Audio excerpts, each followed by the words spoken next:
Apakah kamu penasaran? Lolos P3K atau tidak? Cek rumus menghitung nilai P3K, tes P3K 2019 tahap 1. Berita terkini, channel tutor CPNS hari ini. Apakah teman sudah jalani tes P3K? Bagaimana hasil yang didapat? Apapun itu, saya mendoakan sukses selalu buat kalian. Tes P3K tahap 1 sangat menarik. Pertama, bahwa tes ini khusus untuk honorer K2, kedua adalah materi tes yang diujikan berbeda. Jadi, tes yang dihadapi berupa tes manajerial, tes sosial kultural, dan tes teknis. Biasanya tes ini dipakai pada tes kenaikan jabatan. Mungkin saja, karena dari segi pengalaman, honorer K2 dites pada hal profesionalitasnya.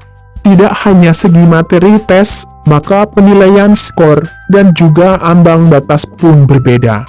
Mari simak rumus perhitungan nilai P3K. Sebelumnya, jangan lupa untuk selalu dukung kami, dengan like video kami, mari sharing bersama kami, di kolom komentar secara terbuka. Dan subscribe channel tutor CPNS, juga klik tanda lonceng, agar bisa dapat informasi update video terbaru dari kami, dengan topik seputar CPNS, P3K, dan sekolah kedinasan. Info channel tutor CPNS. Pertama, untuk perhitungan skor, hal ini berlaku untuk semua jabatan, baik itu tenaga pendidik, tenaga kesehatan, dan tenaga penyuluh pertanian. Berikut jumlah soal dan bobot penilaian tes.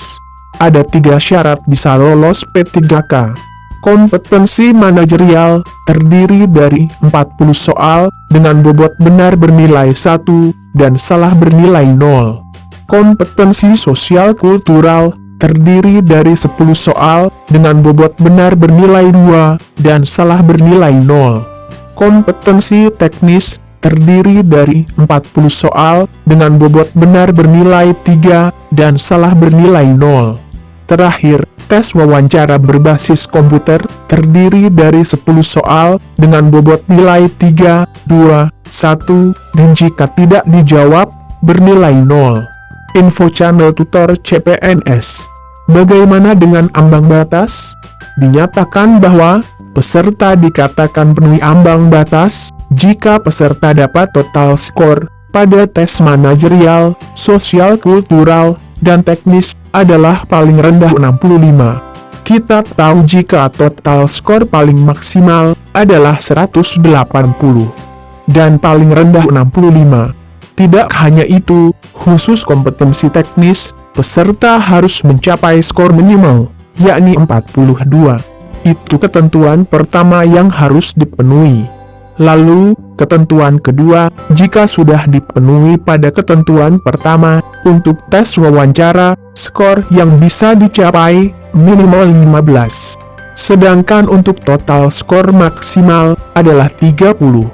Dan ketentuan ketiga, jika pada ketentuan pertama dan kedua dipenuhi, maka terakhir adalah tinggal menunggu kesesuaian. Maksudnya, kesesuaian dengan usulan kebutuhan atau formasi instansi dengan care pemeringkatan untuk masing-masing kelompok jabatan. Kami doakan kamu yang membaca masuk dalam pemeringkatan tersebut. Amin. Informasi ini didapat dari Aturan Mempan RB, Aturan Nilai Ambang Batas P3K, Nomor 4 Tahun 2019. Sekian info dari channel tutor CPNS. Terima kasih sudah menonton. Nantikan video terbaru dari kami, terkait video update setiap hari. Semoga bermanfaat.